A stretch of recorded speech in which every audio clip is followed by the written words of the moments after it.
Бүгін біз жайлы қарайып Жаңбырбай ақсақалдың шаңырағына келіп отырмыз.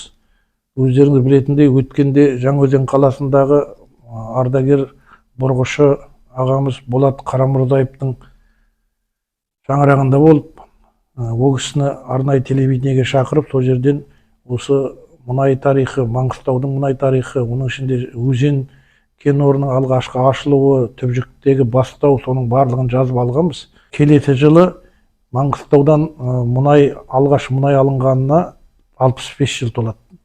Соған байланысты қыркүйектің ертең бірінші жексенбісінде мұнайшылар күні атап өтіледі.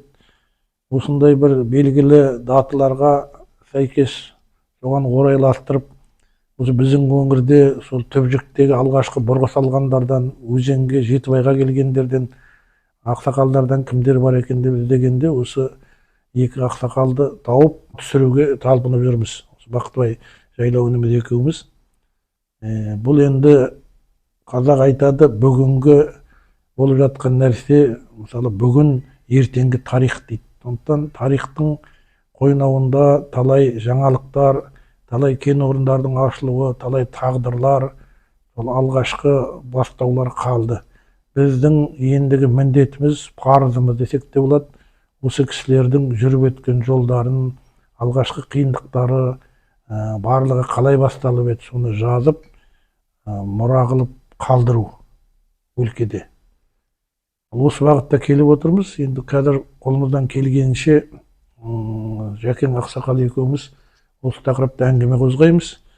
Мен енді жайлап сұрап отырам, себебі менің бұл кісілерді арнайы жатып жүргеніміз осы Бақтыбай екеуміздің сол Түбжік дейтін жерде алғашқы бұрғы салынған. Мен дүниеге келгенмін 59 жылдың жазында. Әкем сол жерде алғаш бұрғылау қондырғысында жұмыс жасады. Содан кейін өзенге келгеннен кейінгі алғашқы 65 жыл мектепке барғаннан бастап бұл кісілердің барлығын да білемін мен. Кейінгі кездерде әртүрлі жағдайлармен Жәкең Ақтауға көшіп кетті, мысалы 67 жылдардың жобасы, олар 66-67. Бөкеңдер сол жерде қалды, Болат ағамыз. Менің әкем марқұм болды. Сондықтан солардың аруағының алдында да біздер осы шаруалардың бәрін қағазға, таспаға түсіруге міндеттіміз. Біздің парызымыз деп тағы да айтамын, сол есептеймін. Ал Жәке, осылай менің міндетім сізді жетелеп осы әңгіме желісін құрып отыру. Бұл жерде Маңғыстауда сол алғашқы 61 деп айтайық, 61-де өзен Жетібайда мұнай ашылды. Оған дейін Қазаны бар, Түбжігі бар, Имағамбет дейді, Ақшымыраубетке әр жерлерге бұрғы салынды. Бірақ сол Түбжіктен азғантай мұнай шықты, қой болып шықты, газсыз. Сол төңіректерде сол жылдары Маңғыстауда 42-45 мың төңірегінде халық болған екен. Бүгінде 800 мыңның үстінде халық тұрып жатыр. Маңғыстауда 15-16 миллиондай мұнай өндіріледі. Енді осының бәрі қалай болды? Әуелі өзіңіздің өмір тарихыңыздан бастап, туған жеріңіз, туған өңіріңіз, сол кездегі тіршілік қалай болды? Мына алғашқы бұрғылаудың айналасындағы жұмыстарға қалай келдіңіз? Сол жөнінде айтып берсеңіз. Рахмет. Мен енді осы жергілікті жердің тумасымын ғой. Малшының баласымын. Ертеде шаруада өскен. Осы мына Түбжіктің төңірегінде әке-шешеміз мал бағып, сол араларда болды. Бала күнімде мына сол Түбжіктің басына 52 жылдар ма, 50 жылдар ма бір Мазабеттен мұнайлы дейді, Қаратон дейді. Сол жақтан бір көп 50-60 үй келді де. Білем, бала күнімде келгенін білем. Ал енді олардың барлығы сол жақта мұнайшылар болған бұрын. Сосын осы араға келіп, осы арада өздері сол экспедиция солардан жұмыс жасады. Түбжікте ме? Түбжіктің өзінде. Түбжіктің өзінде. Бұл жерде поселке болды ма? Поселке болды. Келгеннен кейін сол поселке болды. Енді бала күнімде жаңа көргенім. Қай жылдары осы мысалы? Мен Түбжікте 53 жылы 4-ші класста сол арада оқыдым. 53 жылы. Мен өзім мектеп болған болды. Мектеп болды. 4 класс. Сол жаңағы нелерге байланысты келген солардың несіне қарай солардың балдары ешқайда кетпесін дегендей бағытпен азғантай 4 тілдік мектеп болды.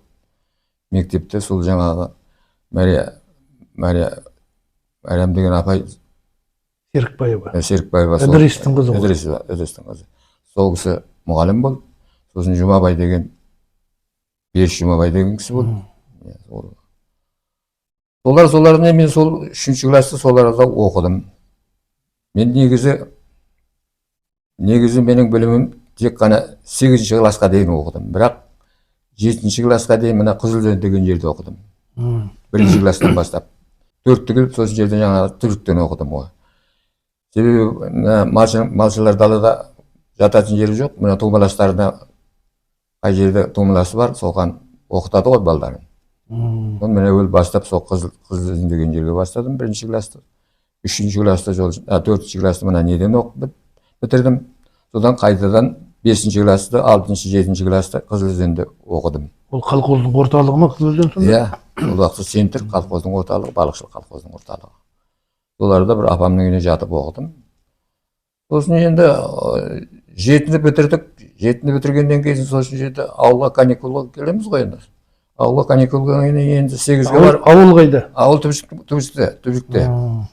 Түбішікте менің әке-шешем соларда болды. Ол кісі сонда жұмыс жасаған ба? Жоқ, жұмыс жасаған жоқ. Ол малдан шығып, жаңағы негізі малшы адам ғой. Сол жаңағы бурабектердің семьясының түйелері болды. Сауын түйелері, өздерінің жекеменшік түйелері. Сол енді әкеміз қолы бос адам, солардың түйесінің бақты. Азғантай ақшасын алып, солардың жаңа әрқайсынан. Иә. Ол кісі соларда отырды. Шешеміз де сосын жерде үлкейіп қалған кісі, өзі жарым жанды кісі. Апам бар еді, ол тұрмысқа шықты. Сол неге жаңағы Түбшікте Әмелік Бекмолда деген жігітке тұрмысқа шықты соларда. Оның қасында біздің әке-шешеміз соның маңайында енді мен бас көтеретін адамым мен ғой. Мен жаңағы оқуда жүрген жерде басқа көмектесетін адам. Сөзіңізді бөлейін. Сіз жаңа туған жылыңызды айтпай кеттіңіз ғой басында. Туған жылым менің... Қай жерде туғаныңызды айтқан жоқсыз? Мен туған жерім осы негізі мына осы негізі Ақшұқыр дейді. Ертеректе туған жерім осы. Телмен осы арада туғанмын. Бірақ далада сосын жерде оны мен тіпті тізімге де алмаған. Менің әке-шешем жүре берген. Сондықтан маған тіпті куәлік шықпай қалған, шындығына қалған уақытта. Сосын бері керек келгесін жерде енді мен есейгесін жерде енді паспорт шығару керек қой. Оны қалай шығарамын? Сосын жерде анда бардық, мұнда бардық, архивтен қарадық, менің тіпті дым жоқ, шыққан жоқ. Ақыр соңында мен мына фортта бір ағайындарымыз бар еді, Төлеқара деген. Сол менің төңірегімде жасайтын екен, соған жіберді әкем. Сен сол ағаңа баршы, бірдеңе қалсын деп. Сосын жерде сол кісіге барғаннан кейін маған бір справка жазып берді приблизительно. Сол справкамен мен ақыр соңында паспорт алдым. Қай жыл туған деп жазып берді? Қай жыл туғанда 41-дің декабрь 20-шы декабрь деп жазып беріпті ғой. Менікі негізі 40-тың күзінде туғанмын. Осы сентябрь, октябрь айларында негізі. Ал бірақ ол жаңағыдай болып, ешқандай жаңағы ертеректе жаңағы бұлар қорыққан ғой. Ертерек несе ерсейіп келсе, жаңа армия алып кетті деген, армияға алып кетеді дегенде қорқыныштар болған. Сосын мен пока бір бала болып тұрдым ғой. Менің інім кейіннен 50-ші жыл келді інім өмірге. Солай сосын жерде мен мектепті бітірдіңіз содан кейін. Нешінші класс бітірдіңіз? 7-ні бітіріп енді 8-ге баратын болдым ғой. 8-ге баратын болғасын жерде мен 8-ді Қызылөзенде 8 жылдық мектеп жоқ, тек 7-ге дейін. Сосын жерде мен фортқа кететін болдым. Фортқа кеттім. Үйдің адамдарына мен неге оқуға жібергісі келмеді. Үйде адам жоқ. Шешем қари, көзі қари. Әкем үлкейіп қалған. Жаңағы тек апамызды сағалап қана соларға қоныстанып отырған адамдар бұл кісілер. Мен енді жазда каникулда келсем, соның суын тасимын, отын жағамын, күлін шығарамын, жаңағы малын суарсам, мен азамат болып тұрған мен ғой енді. Бұл 58 жыл ғой енді менің 58. Соған оқитын болып портқа кеттім, портқа барып интернатқа жаттым. Сосын жерде енді каникул болады ғой, бірінші 90 біткеннен кейін. Каникул болғасын жерден енді ана үйге келдім ғой. Үйге келгесін тек әке-шешем жылап қоя берді ғой. Бізді өлтіресің ба? Бізді өлтіресің ба? Мына отырмыз. Не қыласың? Ойбай сен осы мал бағып жатқан адамды аштан өліп жатқан жоқ қой. Әйтеуір қаттанисың ғой шырағым. Сен бізді өлтірмесең қал деді. Сосын амалсыздан қалдым да бардым. Малшы болып. Үйге жаңағы үйде шешемнің қасында шешемнің қызметін істеуім керек қой. Шешемнің көзі соқыр, қари болып қалды. Иә. Енді кетейін десем, жаңағылар әке шешем жылап отыр. Көзінің жасын нетіп. Бізді өлтірмесең енді қал. Иә, түсінікті. Ары қарай сосын жерде қалдым. Сол қалғанда мол қалдым ғой енді. Мен енді сосын жерде үйде жасайтын қызметім жоқ. Жаңағы үйде әкемнің өріске келсе, соның алдынан шығам, атын нетіп берем, суарып берем, үйдің жаңағы анасын шайын қайнатам, тамағын пісірсем, сол үйді сыпырам, әйтеуір сол, в общем, сол үйде әйел есепте жүрдім енді. Түбжіктің басында ғой. Түбжіктің басында, мына поселке бар, поселкенің жағымызда, біз сол шет жерде, мына бір жер көмбелі үйде неттік, үйіміздің төбесінде. Жертөледесіңіз. Жертөледеміз. Жертөленің жаңа үстіне түйелер тайлақтар шығып кетсе тесіліп кетеді. Иә. Сол тастан да қаланбаған, бізге тек жер, тек әйтеуір мынадай шығамыз бүйтіп, әңгіменің ішіне керек. Себебі бізде азамат адам жоқ қой, азаматтың бары мен ғой. Әкеме жаңағыдай өзі үлкейіп қалған кісі, өзі тек қана жаңа шаруаға барып, анау-мынау болғаннан болса басқа қызмет жоқ жасайды. Сонымен сол күнеліспен соларда жүріп, енді мен жасым келіп қалды ғой енді.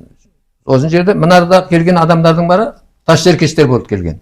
Соларға келгендер. Атыраулықтар. Жоқ, мына Құлсары, Мұнайлы, Қаратон деген жерден келгендер бұлар. Атыраудан келмегендер бұлар.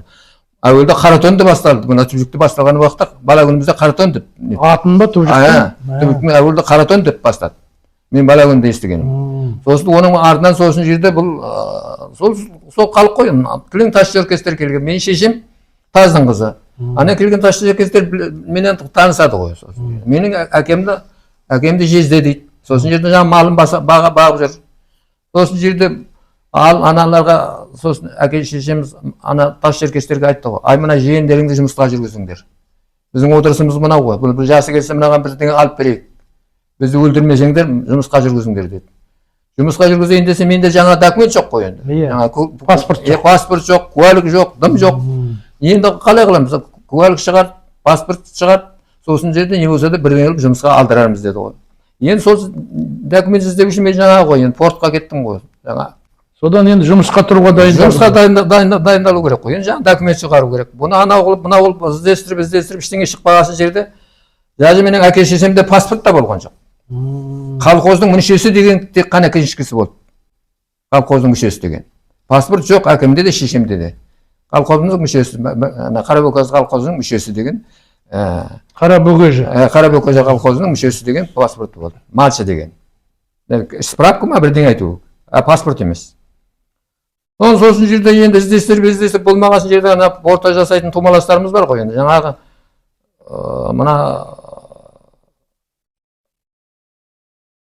Нәдір дейтін ағамыз да бар болды.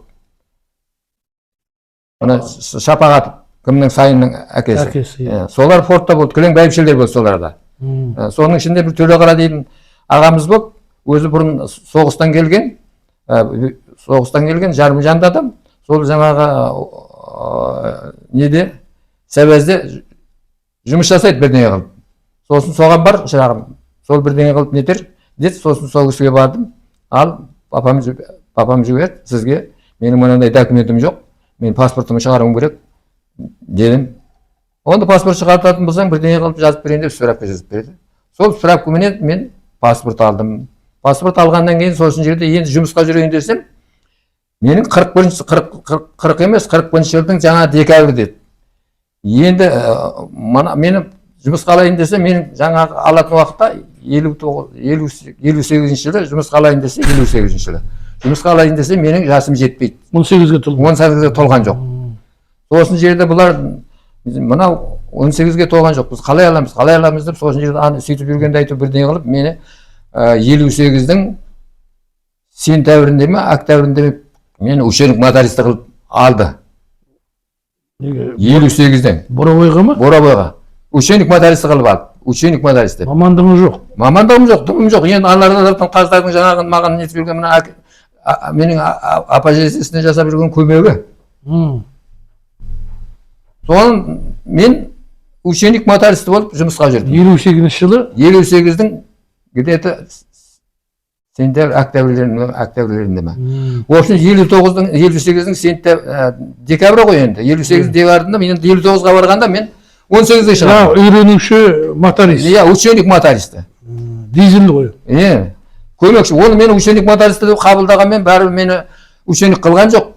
Мені сразу апарып тұрып, менің қасына қосып жіберіп, апарып, пом мотористі қоя берді. Көмекші қылып. Жетпейді екен. Тәжірибелі адамдар болған болып тұр ол кезде. Иә. Орыстар ма, қазақтар ма? Енді қазақтар ғой, көп жасап жатқандар. Дизель істердікте қазақтар ма? Иә, қазақтар. Қаратоннан неден келгендер ғой? Келең, иә. Жылойдан. Иә, Жылойдан келген. Олардың бәрі кейіннен бәрі мына біздің неге өзенге барған жоқ, бәрі Жетібайға келді. Ол ана бұрынғы келген баяғы 50-60 үй бар ғой. Олардың бәрі көбі мына Жетібайға кетті. Екі бөлініпті ғой. Негізгі бөлігінде Жетібайға кетті. Көбі Жетібайға кетті. Түбісті жасағандардың ішінде де Жетібайға кетті. Түбісі жабылады дегеннен кейін көшіпті ғой. Иә, көшті.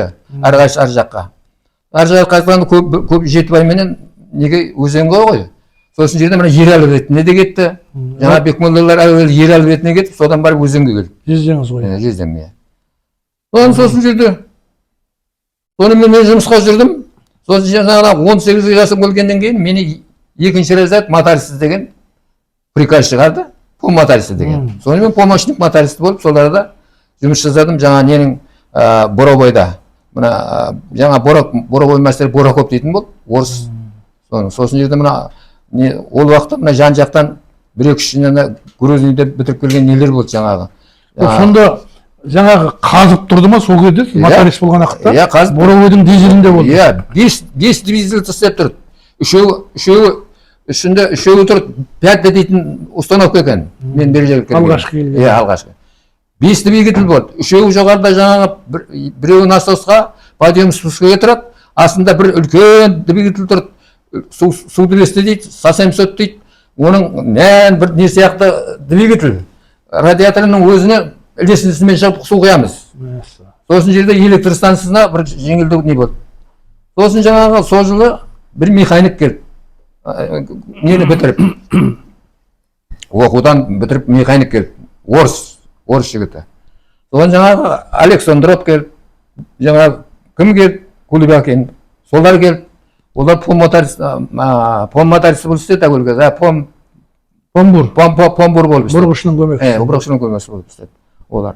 Мені жаңағы жасым жетті, мені бұрғышының көмекшілігі жаңағы буррабочы бар ғой. Буррабочы деген мамыр бар, сосын помбур деген бар, сосын жерде бүрелшік деген бар. Мені жаңағы буррабочыға алайын дегенде менің жасым жетпейтін болды ғой. Сосын аналар әрі ауыр, мына қызым, мына сенің балаңа жаңағы біздің көмегіміз болсын. Мұны бір ученик мотористі қылып әуелі алайық. Мотористі деген жеңіл.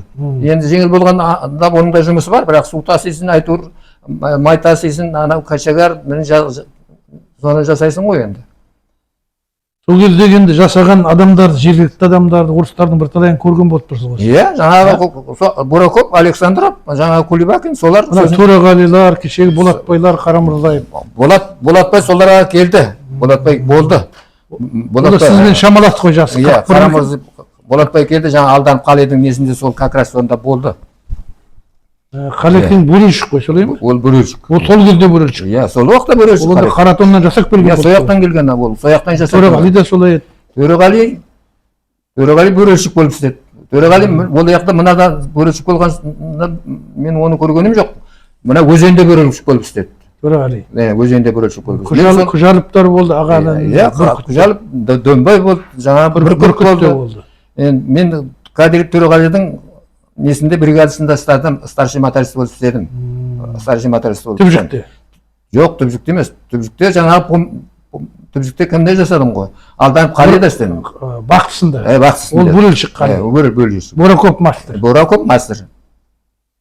Мына 59-ның қысында қатты боран болды. Вақты келмей қалды. Қанша жерде тұрдыңыз сіз? Мына біздің Түбжіктің мына бетінде, арқа бетінде болды, бурабой. Где-то бір 10 километр дейме, содан қашық емес шығар. Білмеймін, содан қашық емес. Нұрқабайдың шымырауы жақ сол бетте болды. Нұрқабай бетінде, Нұрқабай былайла болды ғой. Осы бетте, сол бетте. Сонда болды. Сол жаңағы 59-ның қысында бір оқиғаны айтайын деп отырсыз. 59-ның қысында сол жаңағы кешке қарай күннің суытатын, боранның болатынын білді. Бақты келуде проблема ол жақта. Сосын жерде келмейтінін білді. Немен барады Бақты? Бақты дейтін ол уақытта мені екінші күні сол уақытта немен барып жүргенімізді білмеймін. Әуел газеті бастапқы уақытта ертеректе алғашқы келген уақытта мен білем. Оларды түйемен тасыды. Бақтыны? Бақтыны. Бұл 53 жылдарда болған жағдай. Түйемен? Түйемен тасыды. Артынан атпен тасыды. Конечник жаңа солар атпенен сөйтіп жүрді. Бұл Бергерек келгесін жерде міне 59-58-де уже Бақтыны машинамен тастайтын уақыт болды. Не машина? ГАЗ-63 дейтін машина болды. Бортовой машина? Бортовой ГАЗ-63. Соның үстіне мінеді? Соның үстіне мінсем жатамыз жаңағы Бақтыда бүрелшік, помбөрелшік, мотористі, старший мотористі 5 адам ғой енді. Буррабочий менен 5 адам. Соның үстіне кабинаға жаңа бүрелшігіміз біледі. Біз басқа төртеуміз үстінде жатамыз ғой. Неше сағаттан жасайсыз сонда? 8 сағаттан ғой деймін, 8 сағаттан. Түбжіктен қатынап жасайсыз? Қатына барып, Бурабайға апарып тастайды. Содан жаңағы боран болды. Боран болды. Келмейтіні белгілі болды. Сосын жерде келмейтіні белгілі болғасын жерде бұл жаңағы... Ол қай жыл деді? 58? 58 мен 59-ның қысы ғой енді. 58-ден 59-ның қысы ғой. Февраль айларында.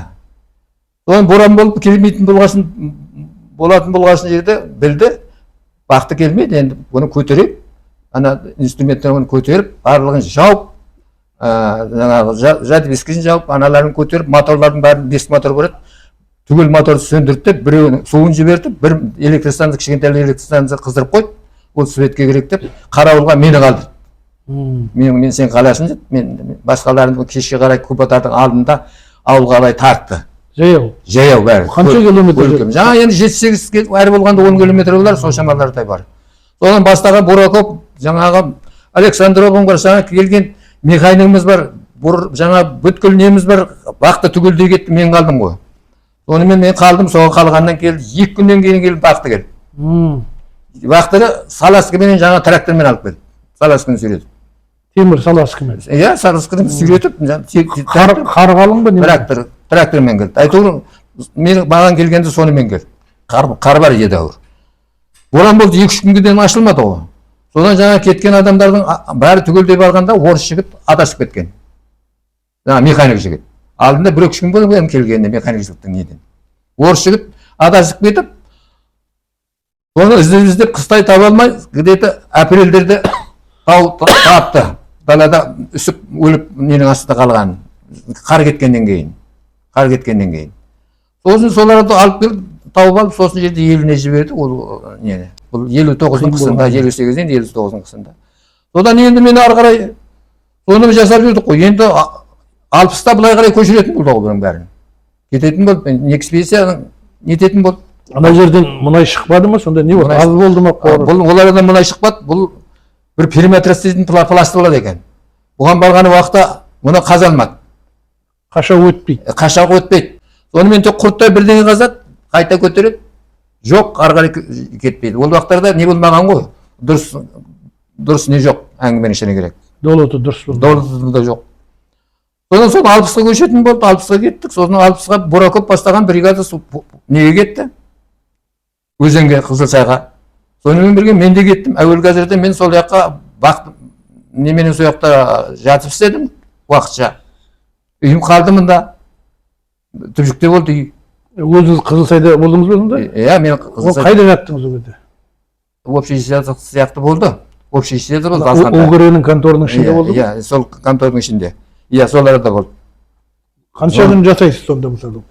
Енді мен жаңағы демалыстың уақытында кетемін ғой. Кеткенде де мен ол жақта кететінге көлік жоқ. Кетсең енді вақтыға нете алмайсың. Иманды болсын, жаңа Төреғалидың мотоциклі болды. Жаңағы не күні вақтыға неге демалысқа шығатын уақытымызда сол мотоциклге мініп, ол портта болды оның әуелгі кезде. Сосын жерде мені мінгізіп алады да, екеуміз мені порттан түбізікке тастап кетеді, өзі ауылға не кетеді мотоциклмен. Сосын жерде жаңағы вақтына болатын уақытта папуды мені қайтадан алып, сөйтіп әуелгі газеті сөйтіп бердім. Сонымен сөйтіп жүргенде сосын жерде мен жұмысыңыз бұрынғы өзенге кейін? Иә, өзенге кеткеннен кейін сол мотористі болып жүрдім ғой сол жақта. Соны старший мотористі кеттім. Содан мен оқуға баратын, оқуға жібердім сосын бір 60-шы жыл, 61-де. Қайда жіберді? Неге? Достарға жіберді. 5-6 ай? 5-6 ай. Содан 5-6 ай жасап, оқып, сол жаңағы дизельші деген мамандығын алып келдім. Сосын жерде, қайтадан сосын жерде неге, енді бітіргеннен кейін қайтадан неге бару керек қой енді? Жұмысқа бару керек қой. Сосын бітіріп барып, қайтадан барып жұмысқа, қайтадан сол мотористлігіме қайтадан барып, старший моторист болып жасадым өзенде. Сосын жерде үйімді көшіріп бардым сосын сояққа. Түбжіктен үйімді сосын келгесін жерде 60. Үй салып беріп жатыр ма сонда? Жоқ, салып берген жоқ, үйлерді өзіміз салдық қой. Мен өзім салдым ғана отырған үйімді, ненің ар жағындағы неден. Ол уақытта көшіп барғаннан кейін біздер... Ода жер төлемеді?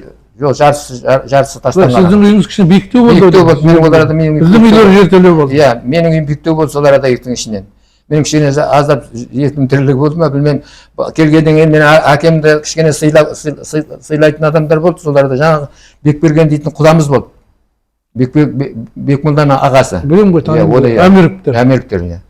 Сосын жерде бір күні жаңа суббота воскресеньеде болады ғой енді. Адамдар жинап. Бекберген шебер адам ғой. Шебер адам ғой. Қол шебер адам. Қол шебер адам ғой.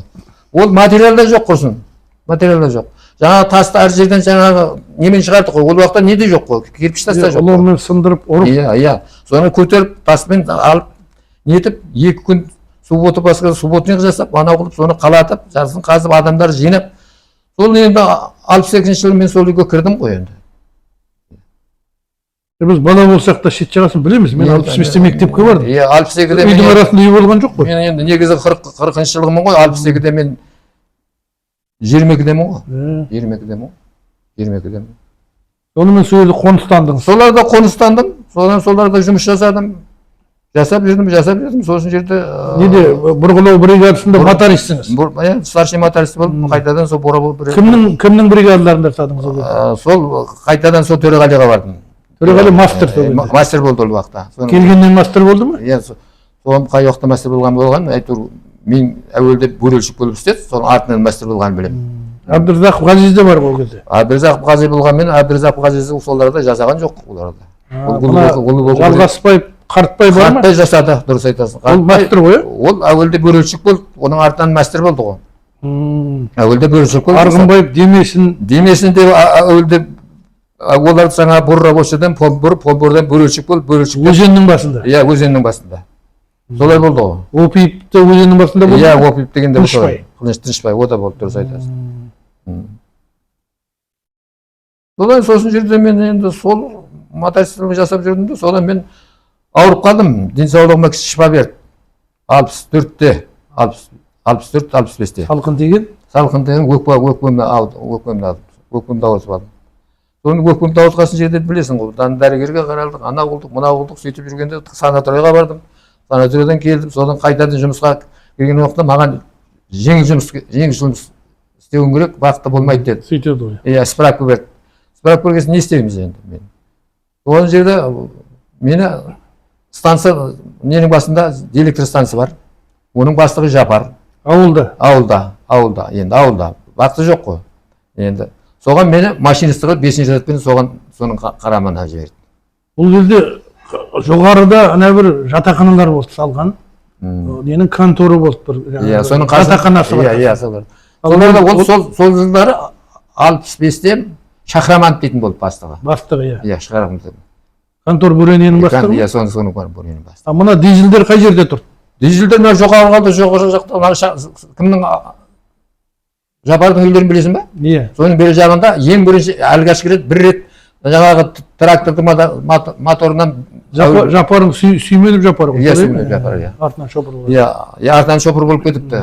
Мен мынаған келгеннен кейін нет. Соған алып, содан 65-тен 67-нің майығына дейін соларда істедім.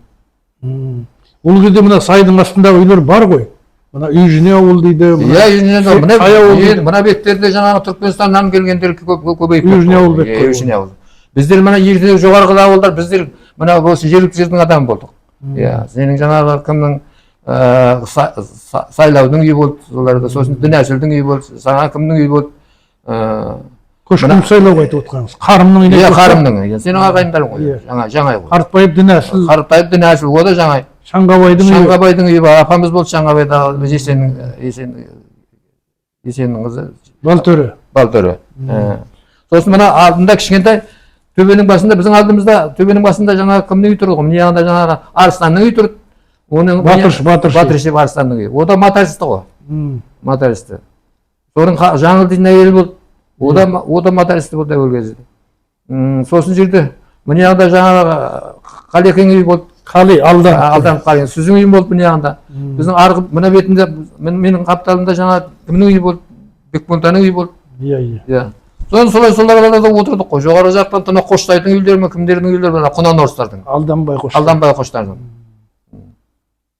Негізі Алданбайда баяғыда сол Алданбайда негізі түрікте болған ертеде. Қожырыптар ғой. Түгел Буравиктер ғой. Буравиктер. Оны Сергей дейтін жаңа бірінші несі болды. Иә. Буравиктер олар енді. Түгел Буравиктер ғой енді. Соны енді ары қарай айта беріңіз, иә. 67-нің майында сол жаңағы енді электр высоковольтный келеді деген бір ымысқа хабар келді. Ауылға высоковольтный болады деген жерде сосын ойластым. Осы высоковольтный келеді. Ол 68-69 жылдарға қарай ма? Иә.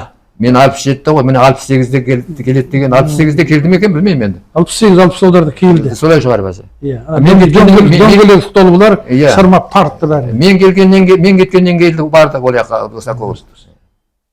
Содан не ойладым, высоковольтный келсем мен енді мынарда дизельдің бәрі құриды. Мен электрик болып жасай аламын ба, жасай алмаймын ба, осы қалай болар екен деп ойландым. Және денсаулығымда да қолайсыздау болып жүрді. Ай, мен кетейінші дедім. Осы Ақтауға қарай кетейін дедім де сосын жерде. Келдім, Ақтауға келіп, сөйлестім. Бұл уақытта переводмен жіберетін болатын болды. Сол 5-ші разрядым менен мына МУТТ дейтін мекеме, МУТТ болғанда ОМН болды ғой ол уақытта. Автотранспортное управление. Соған мотористік мамандықпенен переводпен келдім. 67-нің майында. Көшіп келдім сразу. Әуелі отпуск алып келіп, өзім мынарда бір ағайынның үйі бар еді. Тумаластарымыз. Мына Басқұдық дейтін жерде, мына бір жерде. Соларға келіп. Мына Басқұдық емес, соны арғы Басқұдық қой. Арғы Басқұдық. Мынадағы заңы Назарбаевтың резиденциясын соларда қазақ ауыл болды. Басқұдық дейтін ауыл болды. Соларға келіп, соларға туғмаластарым бір ағаларым, аға жеңгелерімнің үйі бар еді. Соларға келіп, жатып, солардан жерін қайлап, аздап бірдеңелерін дайындап, жаңа отпускан уақытында. Үйді көшіріп алу керек қой енді. Сосын жерде әрі келістім ғой енді, жұмысқа да келістім, алатын болды, переводпен келетін болдым. Оның келетін себебінде енді нетпей-ақ қояйын, мен бір жағында мына Алым Жаңғұршин дейтін болды. Естіген шығарсың. Бәйбіше ғой. Бәйбіше, Шоңайдың күйеуі ғой. Жақында кітабын шығарды. Иә. Біздің жаңа бел немер ағамыз. Әбедененің отдел кадрының бастығы ол уақытта. Иә. Сосын жерде ағамызға келдік қой, мен мына жаққа ауылым керек, қалай ағамды. Сосын жерде ол кісі білесің ғой. Думаластығы бар ғой. Сосын не әңгімесі бар. Переводпен келесің деді. Мына мотористі алады, Пенский дейтін бастығы. Пенский дейтін директор ненің бастығы. Автотранспорттың. Соған соз переводпен келіп, соларға 5-ші разрядпен келіп едім. Мені бұрын Боровойда жасаған адамым ғой. Сен мынаның моторларын сен әлі келістіре алмайсың. Сен испытательный срокпенен бір айға 3-ші разрядпен қабылдаймын деді. бір айдан кейін нормальный болып жасап алсаң разрядыңды восстановить етеміз деп. Жақсы болады дедім ғой енді. Бұрын енді мен мына механизатормын ғой, анау мынау бәрін білемін ғой енді. Бірақ енді ана үлкен мастерской болды. Ішінде ремонтный мастерской. 4-5 орыстар екен. Нелері. Сонымен сіздің мұнайшылық өміріңіз сонымен бітті ғой. Транспортқа ауысты. Транспортқа ауып кетті. Сонымен бітті. Бітті, транспортқа ауып кетті. Жаңағы кейінгі айтайық енді. Осы 67-де кеткен болып тұрсыз. Ақтауға келдіңіз. Содан бері Ақтаудасыз ба? Иә, 67-нің майынан Ақтауда. Орнықып қалдыңыз. Иә, орнықып қалдым. Ешқайда барған жоқ. Ал енді бұрынғы мына жұмыстас жолдастарыңызбен, бұрынғылармен хабарласып қатынасып тұрасыз ба? Танисыз ғой, білесіз ғой соны. Енді ол баяғы неткен уақытта олардан ешкім қалып жарған жоқ қой, білесіз. Ешкім қалған жоқ. Жаңыз Қарамырзаевтан басқа ешкім қалған жоқ. Иә. Ана кім дейтін, Кенже кім дейтін бір, Аздабек дейтін бір. О да кетті, осы бір жылдай болып кетті. Кімнің кететінін, кімнің барлығын мына демесін, мен бізге жақын күйеу боламыз болды ғой. Демесін бе? Демесін, күйеу боламыз ғой. Ана Наушабаевтар біздің туған қарындасымыз. Білем ғой, бәйбішелер ғой. Бәйбішенің қызы. Жаңа бізге жақын, тумалас. Шахандар ма? Шахан, Досан. Иә, бәрі сол біздің бауырларымыз. Енді олардың қайтқанына, олардың неткенінің бәріне барып, тойына, бәріне барып жүрмін ғой, постоянно. Сосын жаңа Бекмолда жездем туған. Оның 3-4 баласы қайтыс болды. Бұлар әйтеуір қатынастарымыз үзілмеген. Оған қатынасымыз үзілген жоқ, күні кешеге дейін қатынас. Ал енді жаңағы Қызылтайға қарай кейін айтайық. Көшіп келген жылдары, кеше Болат ағамыз айтты ғой бір талай нәрсені. Су болмады, борыл торымнан тасыды. Дұрыс айтасың. Мына айтылмаған жерлері бар. Мына сайдың табанында төменде шыңырау құдықтары болды. Біреу шымырау дейді, біреу шыңырау дейді. Шыңырау құдықтар қолдан қазылған. Иә. Сол құдықтар пайдаланылды ма? Сол кезде әуел кезде болды. Құдықтар болды. Иә, болды, пайдаландық. Малды суардық. Соның жақын жерінде жаңағы Күжаловтың үйі тұрды, ана шешесінің, Бүркіттің үйі тұрды. Соның ар жағында міне андай жерде Қанай дейтін шешесі болды, иә.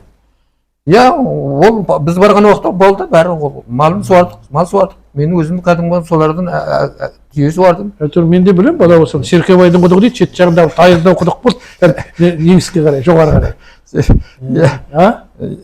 Ондай да болды. Ал енді ана сол жердің Қызылсай аталуы, өзен деген ат берілу жөнінде неңіз бар ма, сіздің хабарыңыз? Ол қайдан шықты әуелде? Білмеймін оны.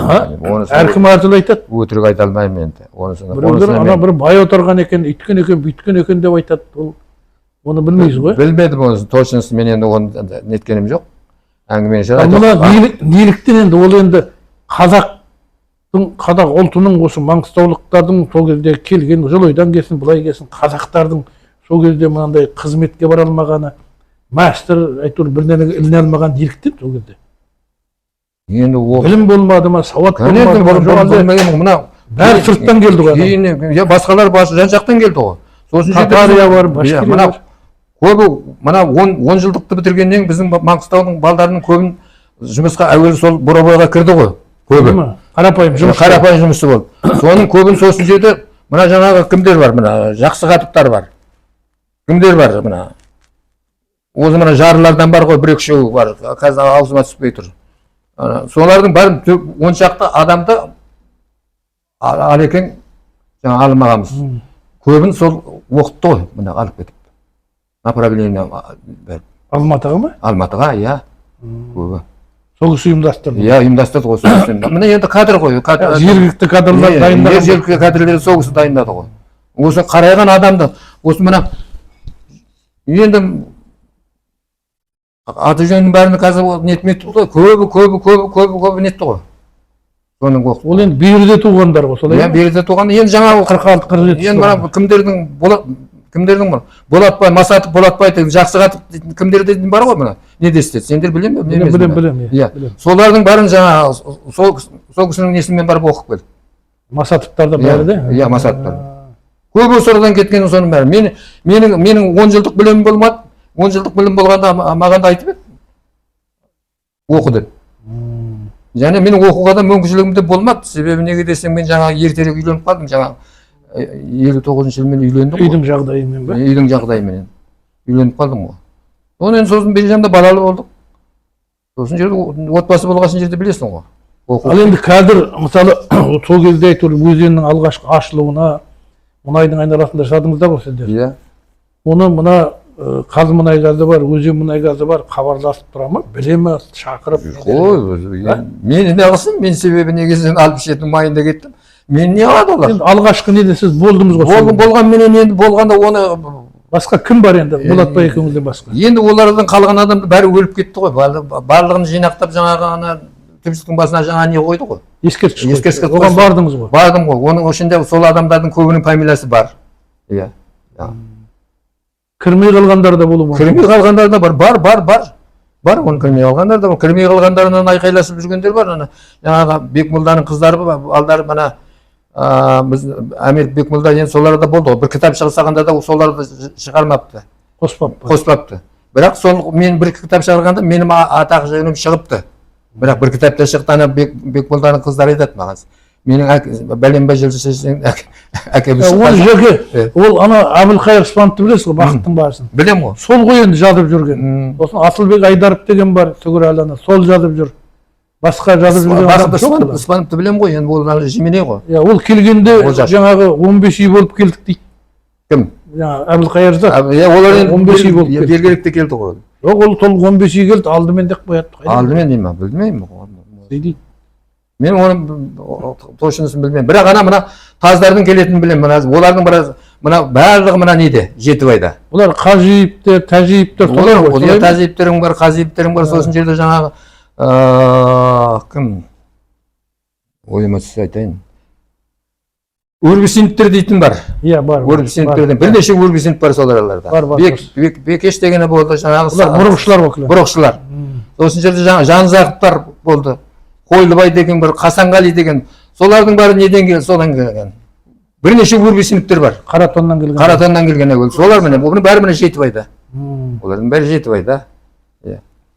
Оларға бөлек не болды, бір бастапқылары солар. Bizim de сол ғой қайта сұрап жүргенім, сол адамдар елеусіз қалмасын, жаңағы неге іліксін. Бәрі соларда. Өзен бетінен енді көп адам ілікпей қалған, білінеді, бар ондайлар. Өзенде де бар, мыналардың Батыр Шип Арыстандарды айтып отырмыз ғой. Иә, бар. Жаңылды, бізбен күймен көріш тұрды ғой. Дұрыс. Білем ғой бәрінде мен.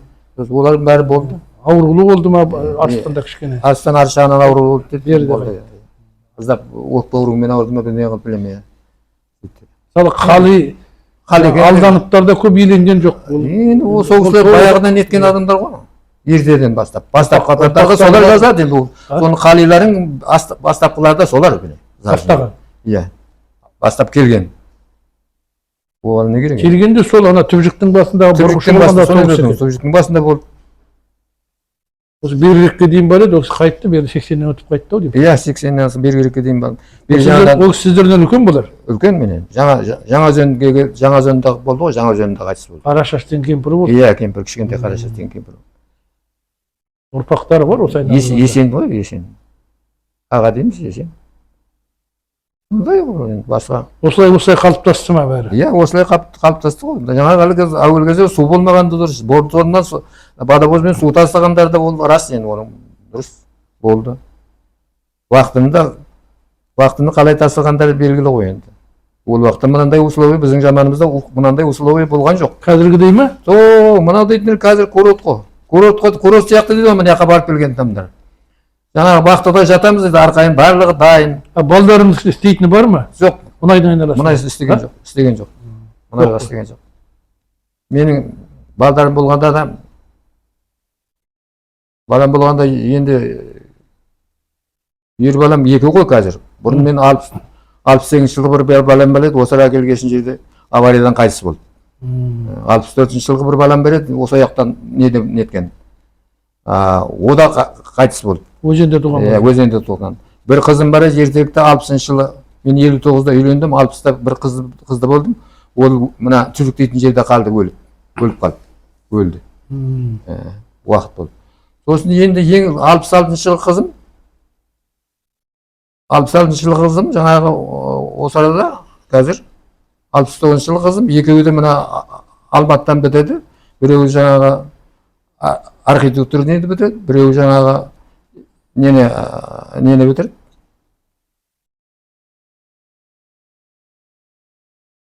Сосын жерде жаңағы ер баламның үлкені Қуан дейтін. Ол да органды істеді.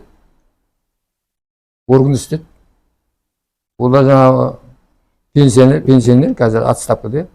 Сосын жердегі қолымдағы балам жаңағы 78. О да жаңағы осы арада нені Есеновті бітірді. Бірақ Қарақұдық мұндаға кіріп еді. Қарақұдыққа міне көргенде бірақ водитель болып кірген. Сонсын жерде ол да оған жасағысы келмеді. Осы күні жұрт дейтін бір мына кәсіп дейді ғой. Кәсіпкер бережет. Бизнесмен бір деген. Болады ғой, шүкір әйтеуір немере жиындар бар ғой. Иә, шүкір бар. Денсаулығың жақсы. Иә. Ептеп жүріп жатырмыз ғой, енді шүкір Аллаға болады. 85-86 деген аз жас емес қой. Иә. Немерелердің қолымдағы баладан 5-еуі немерем. Үлкені қыз бала. Институтты бітіріп, мына неде экологияда істейді. Болады ғой. Енді мына баяғы сол сіздің еңбектеріңіз ғой, әйтеуір 5 жыл жасаңыз, 3 жыл жасаңыз, бастапқының басында болдыңыз ғой. Үкімет елеп, әйтеуір ескеріп бірдеңе беріп жатыр ма?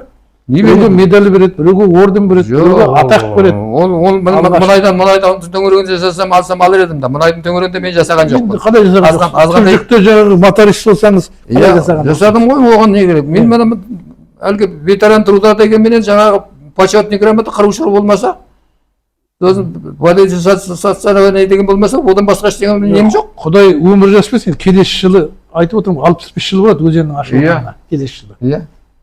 Желтоқсан деп айтады ғой, декабрьде. Соған дейін өмір жазың ұзақ болса, бірдеңелер беретін шығар. Шақыр.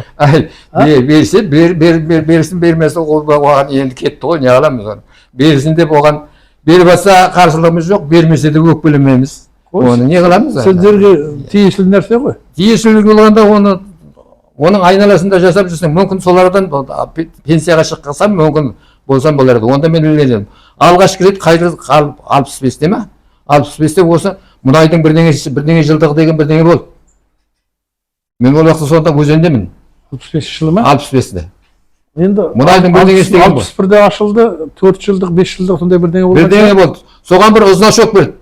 Маған бір значок берді. Ол бар ма үйде? Ол қазір жоқ. Оны қайда қалған білмеймін. Соны алдым.